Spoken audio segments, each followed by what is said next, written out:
จริงการเตรียมตัวหลักๆของการถ่ายทำแปลงฉันด้วยใจเธอสำหรับผมมันแบ่งเป็นสองพาร์ทหลักๆก็คืออันแรกเนี่ยมันคือพาร์ทของ acting นะก็คือเรื่องของการทำกันบ้านกับตัวละครคาแรคเตอร์แบ็กกราวด์ตัวละครผ่านอะไรมาบ้างเป็นคนยังไงส่วนอีกพาร์ทนึงเนี่ยสำหรับผมเรียกมันว่าพาร์ทสกิลก็คือพวกที่มันต้องเป็นฟิสิกอลมากกว่าเรียนดำน้ำเรียนภาษาใต้เรียนขับมอไซค์โอ้เยอะเรียนดำน้ำนี่ก็เยอะมากแล้วแบบมีหลายอย่างครับลอยท่าปลาดาวใช่เรียนว่ายน้ำอีกเรียนว่ายน้ำเรียนแบบใช้อุปกรณ์ดำน้ำจริงจังอะไรเงี้ยครับพี่ว่าพอมันเป็นตัวหลักอย่างเงี้ยครับเรื่องที่ยากสำหรับพี่คือสมมุติ1วันเราถ่ายประมาณ15ซีนอย่างเงี้ยแล้วทุกซีนมันติดกันหมดเลยหมายความว่าสิ่งที่ยากคือเรื่องบทซึ่งไดอะล็อกยาวมากแล้วเรื่องอารมณ์อีกซึ่งบางครั้งมันต้องพลิกจากดราม่ามาหัวเราะมีความสุขอะไรอย่างเงี้ยใช่ไหมครับแล้วมันพลิกกลับไปกลับมาอย่างเงี้ยซึ่งบางครั้งมันเกิดจากว่าฝนตกทำให้เราถ่ายเอาท์ดอร์ไม่ได้เราต้องกลับมาถ่ายอินดอร์ซึ่งมันคือซีนของวันพรุ่งนี้ซึ่งถ้าเราไม่ได้เตรียมตัวมาเราต้องมานั่งอ่านตอนนี้เลยอะแล้วทำอารมณ์ทำความเข้าใจแล้วเล่นเลยอะนี่คือสิ่งที่ยากครับเพราะว่ามันเหมือนเป็นอุบัติเหตุนะ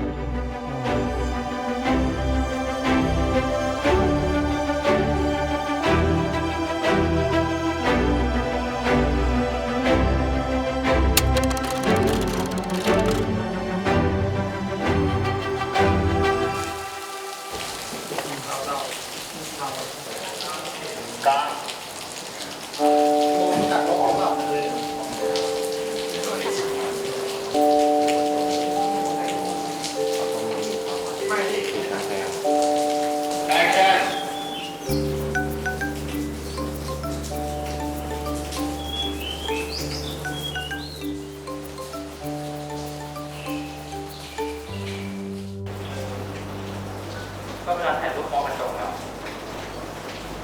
เขาจะโพสว่าถ่ายแบบแอคชั่น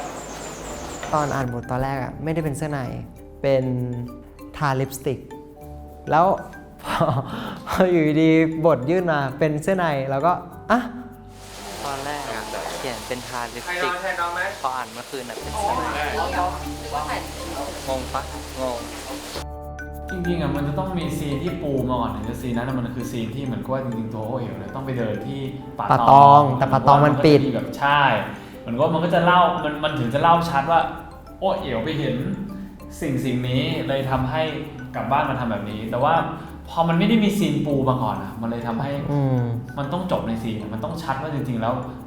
เขากำลังสื่ออะไรอยู่กำลังแบบอยากลองอะไรอยู่อะไรอย่างเงี้ยในนั้นก็เลยต้องเป็นเสื้อในแล้วเราก็ไม่รู้ว่าเสื้อในที่เขาจะหยิบมาคือลูกไม้สีแดงแบบแดงแบบไม่คือเราใส่แล้วเรามองเป็นแบบตี 4ตื่นมาใส่เสื้อในสีแดงลายลูกไม้อะแล้วร้องไห้อะไม่ได้อะเห็นแล้วแบบถูกส่งสู่สายตาคนนับล้านนะตะโกนต้องแบบเนี่ยต้องอย่างนี้แหละมันต้องอย่างนี้แหละเพราะตอนแรกอยากให้ไปป่าตอง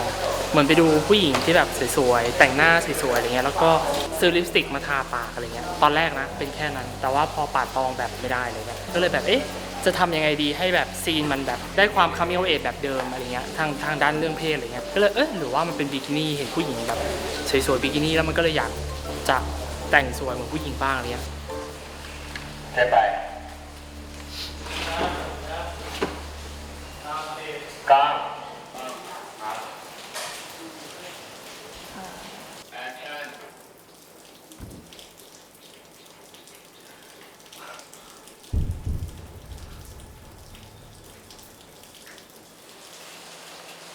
พยายามกว่านี้ถอดสายก็ได้ดึงสายดึงเข้าไปดึงเอาให้เละๆไปเลย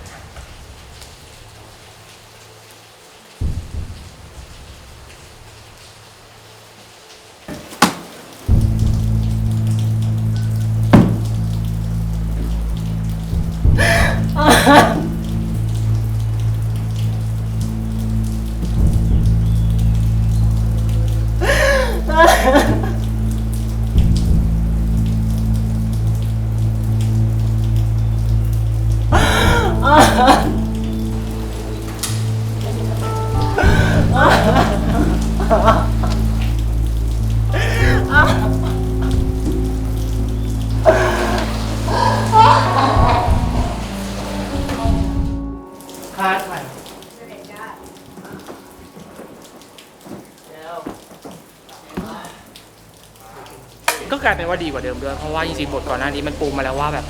ไอตัวเต๋เองมันแบบจับนมของโอเอ๋แล้วมันไม่มีแล้วจะทำให้แบบอีเต็มผลักออกอะไรเงี้ยแล้วซีนนี้มันก็เลยอยากใส่ยกทรงแบบโกยนมอย่างเงี้ยก็กลายเป็นแบบซีนกลายเป็นว่าดีกว่าเดิมด้วยซ้ำอะไรเงี้ยเมจิกด้วย เมจิก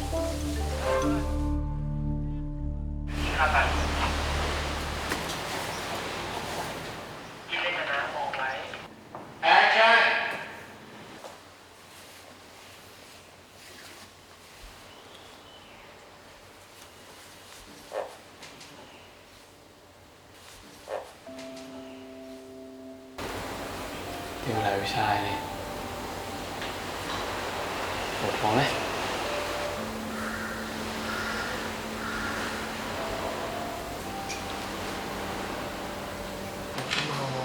พี่ว่าตรงนี้เปลี่ยนเป็นแบบอยากสัมผัสกันดีกว่าเหมือนแบบอยากจะบอกเขาว่าเราขอโทษอะมันคือความรู้สึกเลยที่แบบเคลียร์จนแบบเปลี่ยนบล็อกไปอันนี้มันดูเหมือนตามคีย์เลยจริงๆมันต้องมีความแบบพวกพัน2 ราตรี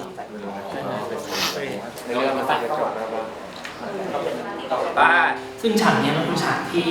เต๋อะพยายามจะหลบเลี่ยงในการพูดเรื่องความสัมพันธ์กับโอเอ๋มันไม่มีดาร์กอะไรเท่าไหร่เลยแต่ว่ามันต้องเล่นผ่านสายตาแล้วก็ผ่านมวลความรู้สึก energy ทางความรู้สึกของความต้องการของ2 คนเท่านั้นอะไรเงี้ยแรงปรารถนาในใจของ2 คนมันต้องมากพอมันถึงจะทำให้ซีนนี้มันมีความหมายซึ่งฉากนี้ก็คือฉากที่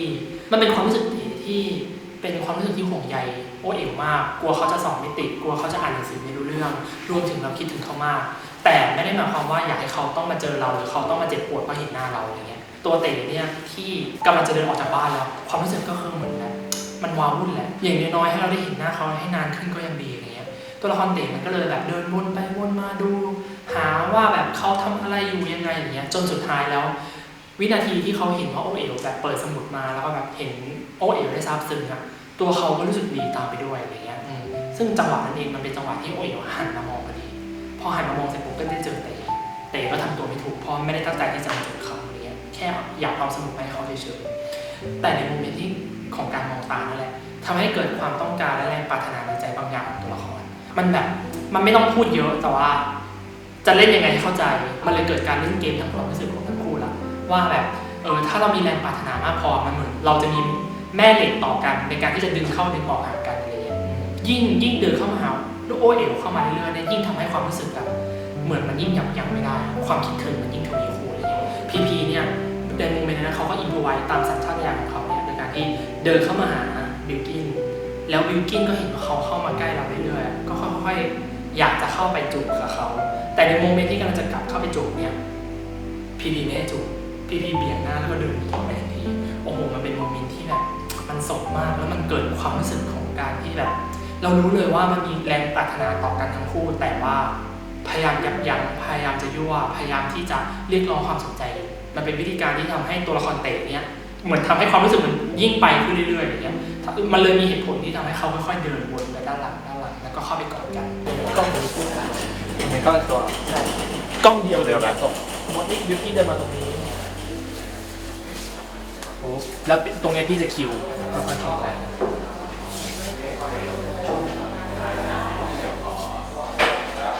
ก็คือจริงๆก็คือเหมือนจะหนีเป็นคนก็เลยหลบมากอดข้างใต้ก็ได้เนาะพอกอดกันเสร็จปุ๊บออกมาเชียร์จนเรื่องหนังจบแค่นี้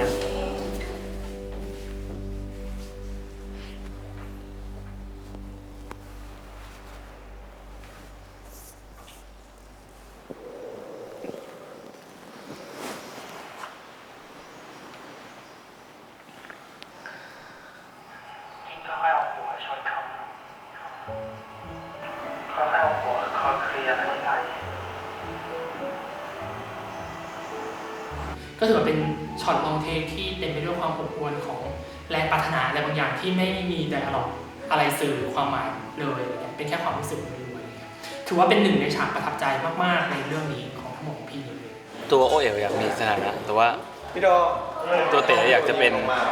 คุณเบลสุพลเป็นไร้สถานะนะฮะไม่จำเป็นต้องมีสถานะมีแต่ใจอะไรแดงๆไม่แดดแล้วไม่แค่ตรงนี้อ่ะแล้วตรงอื่นอ่ะ ฉีกไม่โดน พี่โดนเลยหรอ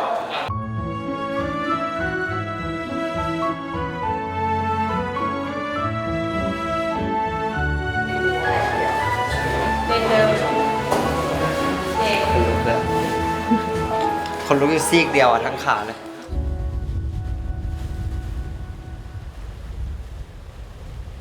เจมี่วันนี้เรามาทำอะไรครับ อ่า โปรดิวเซอร์ ฝึกซ้อม สาวเขาหน่อย ซีนสำคัญ เนี่ย ซีนจูบ เราจะซ้อมให้เหมือนจริงที่สุด เพราะว่าเดี๋ยวเล่นจริงไม่ได้ ไม่อยากไปเสียเวลาหน้ากองก็เลยต้องซ้อมก่อน ให้แม่นที่สุด แล้วมันยากมันเป็นแบบมันมีหลายสเต็ปหลายขั้นตอน โอเค โอเค ready yeah you never try diving before No. never breathe in the No, tank or no. nothing okay very good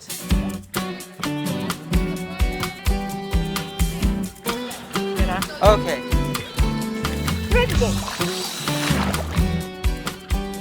ในบทอ่ะคือสิ่งที่อยากจะให้มันเป็นให้ได้มากที่สุดคือ ตัวละครสองคนอ่ะแรงทนแรงปรารถนาในใจแบบยับยั้งไม่ได้อีกแล้วแบบทนไม่ไหวอีกแล้ว อยากจะเปิดเผยความรู้สึกออกมาให้ได้มากที่สุดอ่ะซึ่งเป็นโมเมนต์ที่เขาดำดิ่งไปสู่จุดที่อยู่ใต้น้ำเป็นจุดที่แม่งไม่มีใครเห็นเลยเป็นจุดที่แบบเงียบสงบมีเพียงแค่เราสองคนอะไรเงี้ยมันเป็นจุดสำคัญมากที่ทำให้ตัวละครรู้สึกว่าแบบเหมาะกับการเปิดเผยความรู้สึกต่อกันและกันมากๆเลยอะไรเงี้ยเราก็เลยตั้งใจว่าโอเคฉากนี้เราจะต้องทำให้ได้เราต้องไปถ่ายฉากใต้น้ำให้ได้อะไรเงี้ยเพราะมันกำลังสื่อถึงความรู้สึกของตัวละครได้ดีอะไรเงี้ยเพื่อความสมบูรณ์แบบที่สุดก็จะต้องถูกส่งไปฝึกเรียนอะไรเงี้ยแล้วสองคนก็เรียนกันอย่างเต็มที่อะไรเงี้ย และการใส่เข็มขัดอะลอยตัวไม่ได้แน่ๆใช่ไหมใส่เข็มขัดอะลอยตัวไม่ได้ ยังไงก็ลงพื้นถูกปะ โอ้ไม่ต้องใส่ก็ได้นะเรา เนาะ ไม่ใส่ ใช่ไหมมันยากตรงที่ว่าพอเดี๋ยวไปทะเลจริงอะประเด็นคือถ้ามันลงไปที่พื้นเลยอะแล้วมันยืนจูบอะก็ไม่ยากเพราะว่าใช้เบลถ่วงแต่อันเนี้ยแม่งคืออยู่กึ่งกลางระหว่างผิวกับพื้น มันต้องลอยตัวให้ได้ แล้วยังต้องจูบกันให้ได้ อันนี้แหละความยากแบบมันต้องอยู่ในแนวตรงอย่างเงี้ยตูดไม่โดงหรืออะไรอย่างเงี้ยเมื่อกี้ลองแบบใส่เบลเพื่อถ่วงน้ำหนักทีเนี้ยมันลงไปก้นสระคือมันไปยืนเลย ตอนเนี้ยเอาลองดูแบบว่าไม่ใส่อะไรเลยให้น้องทำด้วยตัวเอง เดี๋ยวต้องรอลุ้นก่อนว่าได้ไหม ครับ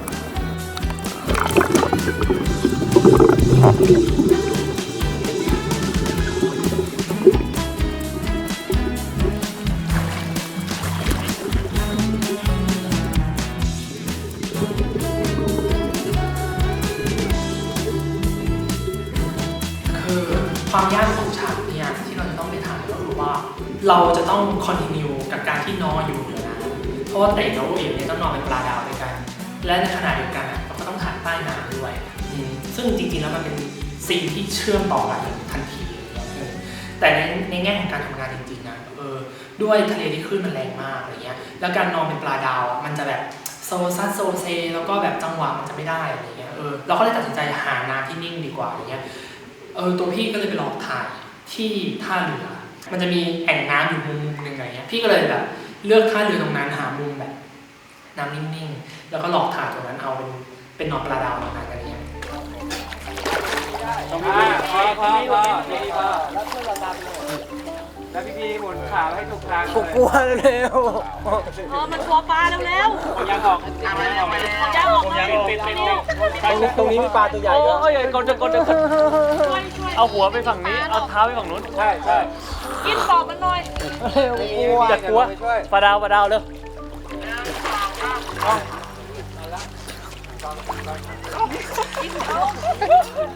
ได้เอามา มันขึ้นก่อนกลัวขอขึ้นก่อนนะมันมีปลาตอดเฮ้ยใครมาช่วยดึงไหวดึงหน่อย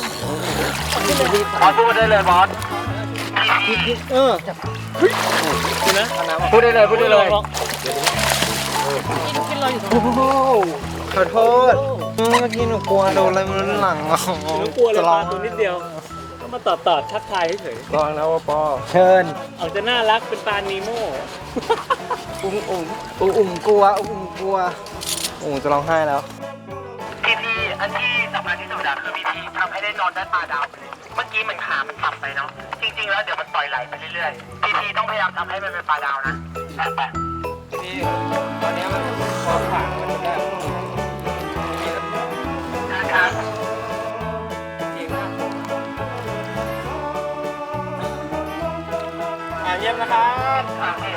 เอายังเนี่ย ไปอยู่ได้ไม่ถึงนาทีก็นึงแบบมันทำไมไม่ไกลได้แล้วขาตึงแอคชั่นแล้วขาตึงเลยเข้าไปใกล้อีกนิดนึงโอเคค่อยๆ สบายดีว่ะ ไม่ต้องคิดอะไรเลย อยากอยู่แบบนี้ไปเรื่อยๆเลย แล้วก็จมลงไป แม่งโคตรรู้สึกดีเลย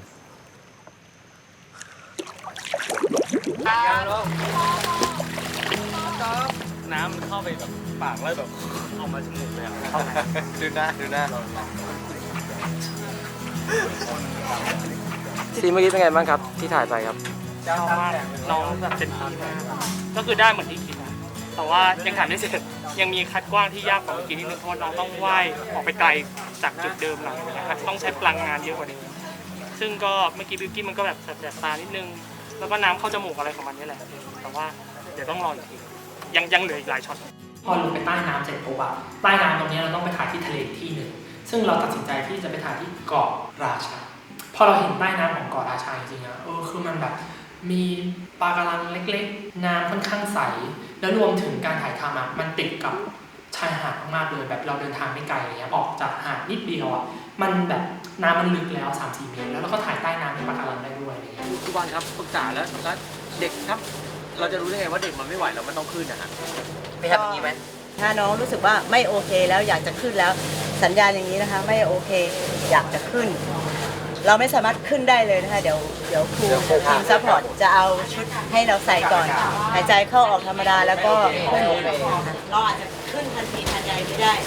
เราต้องใจเย็นๆแล้วนะคะ ใช่ ความปลอดภัย เวลาขึ้นน่ะอย่าตีขาขึ้น ปล่อยตัวลอยขึ้นแล้วปล่อยอากาศไปเรื่อยๆ ใช่ค่ะปล่อยลงมาจากปอดซีเรียสนะพวกมึง วันนี้เราก็มีแผนพาน้องลงไปถ่ายฉากใช่ไหมคะบนผิวน้ำแล้วก็ใต้น้ำที่ประมาณความลึกสักประมาณ3 เมตรถึง 5 เมตร แล้วก็ทำฉากที่ยากสุดก่อนเลย แล้วพอน้องเสร็จเราก็จะขึ้นมาบนผิวน้ำอะค่ะ กำลังมาถ้าพร้อมเราลงเลยนะคะ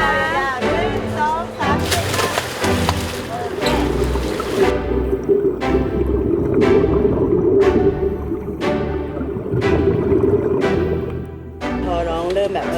เริ่มชินในทะเลเพราะว่าเราซ้อมในสระมาดีมากก็จะเหลือแค่ในทะเลซึ่งอาจจะต้องแบบปรับความรู้สึกปรับตัวนิดหน่อยใช้เวลาไม่นานค่ะก็ทีมซัพพอร์ตก็ลงไปด้วยค่ะก็คือเราจะมีทั้งหมด5 คนทีมซัพพอร์ต5 คนนักแสดง2 คนตากล้องแล้วก็มีพี่ยงด้วยเนาะนั่นแหละค่ะก็ทีนี้เนี่ยพอพุ่งกับบอกว่าโอเคเริ่ม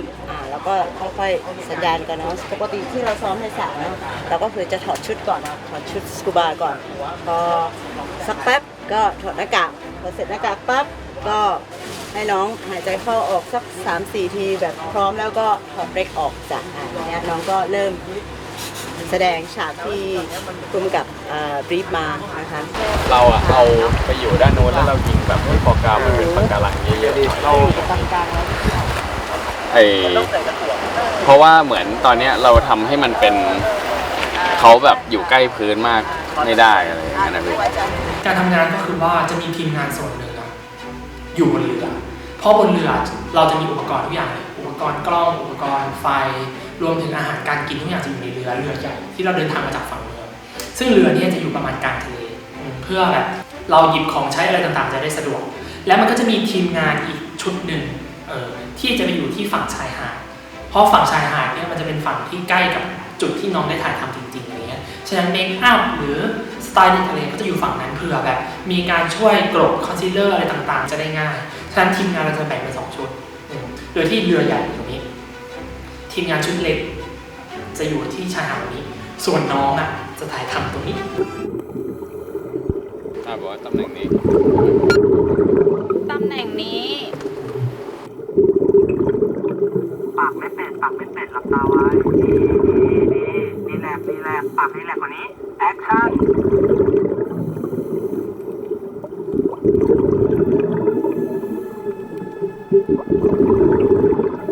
มาขึ้นได้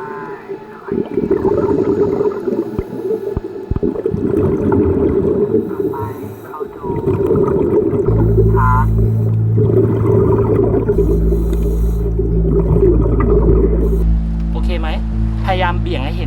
บิลกินเยอะกว่า PP แล้วครับแต่ว่าอยู่ในลักษณะทูช็อตนี่แหละครับขอบคุณครับมาพร้อมแอคชั่น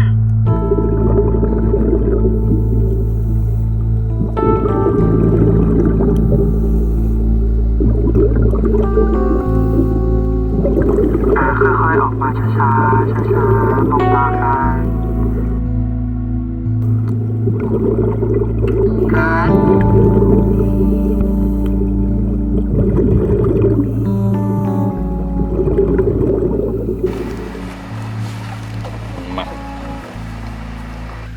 ตัวพี่เองอะพี่ไม่เคยถ่ายฉากใต้น้ำด้วยอะไรเงี้ยไม่เคยมีประสบการณ์ในการออกทะเลเพื่อไปออกกองถ่ายเงี้ยคือมันยากมากคือหนึ่งคือร้อนมากคือมันร้อนแล้วก็แบบมันอยู่กลางทะเลแบบตั้งแต่6 โมงเช้าถึงบ่าย 2อะคืออยู่กลางทะเลตลอดเลยอะไรเงี้ยโดยที่เราจะต้องวางแผนก่อนว่าช็อตที่เรามีอยู่ในเรื่องเนี่ยมีช็อตอะไรบ้างเพราะว่าการที่เราจะถ่ายเต็มฉากได้มันใช้เวลานานมากและการกั้นหายใจที่อยู่ใต้น้ำเราไม่สามารถถ่ายทุกโมเมนต์ได้ครบอะไรเงี้ยฉะนั้นเราต้องค่อยๆถ่ายทีละโมเมนต์ฉะนั้นเราก็เลยจะวางแผนกันว่าสมมติว่าโอเคครั้งนี้พี่ขอถ่ายแคบก่อนนะแต่เป็นการถ่ายแคบแค่มองตาช่วงแรกบิวกิ้นพีเขาก็จะทำสมาธิและถ่ายแค่ช่วงนั้นก่อนแต่ถ้าโชคดีคือยังกั้นหายใจอยู่ได้นานก็เล่นต่อยาวไม่ได้ถือว่าเป็นกำไรของพี่แล้วก็ถือว่าเป็นการเซฟพลังงานของพี่อย่างเงี้ยจะได้ไม่ต้องแบบขึ้นลงหรือหายใจบ่อยหลายเทคอะไรเงี้ยรอกล้องแป๊บนึงนะบิวกิ้นเอามือลงก่อนอันนึงก็สงสารพีมากๆเลยคือพีเป็นคนกลัวปะการังมากนอกจากกลัวปะการังแล้วก็กลัวปลาด้วยคือน้องกลัวปลาแบบเหมือนแบบพอปลามันอยู่ใกล้ๆก็จะแพนิคอะไรเงี้ยรวมถึงแบบปะการังพอเรามองลงไปข้างล่างมันจะดำๆอะไรเงี้ยมันก็แบบมันน่ากลัวสำหรับพีอะไรเงี้ยพีก็กลัวมากอะไรเงี้ยมันก็มีบางโมเมนต์ที่แบบพีก็เหมือนหน้าซีดอ่ะพี่ก็เห็นว่าแบบเชี่ยพีหน้าซีดแบบพีกลัวจริงๆอ่ะโอเคตากล้องบอกพร้อมแล้วครับ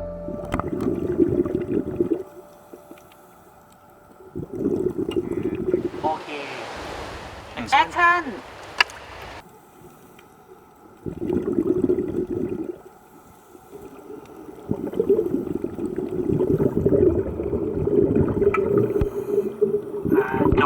ปาโจ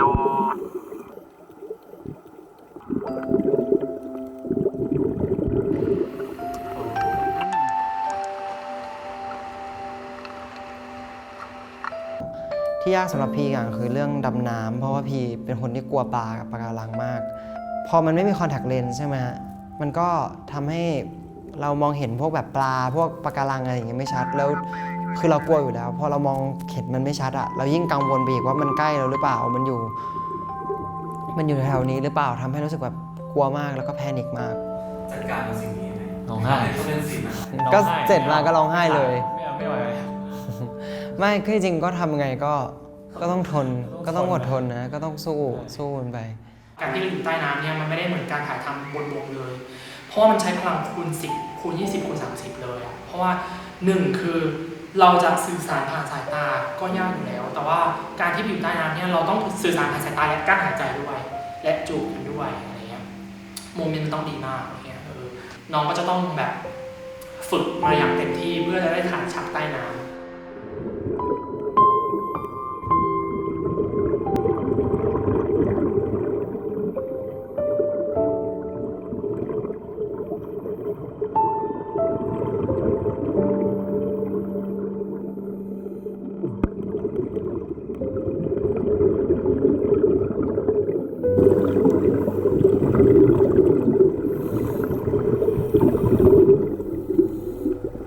แอคชั่น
แต่ก็พอกลับมาถึงฝั่งขึ้นเรือปุ๊บอะพี่ก็แบบกึ่งจะเป็นลมเหมือนกันนะไม่ได้เป็นลมเหนื่อยเลยพี่บอกไม่ได้เหนื่อยเลยกูกลัวปะการัง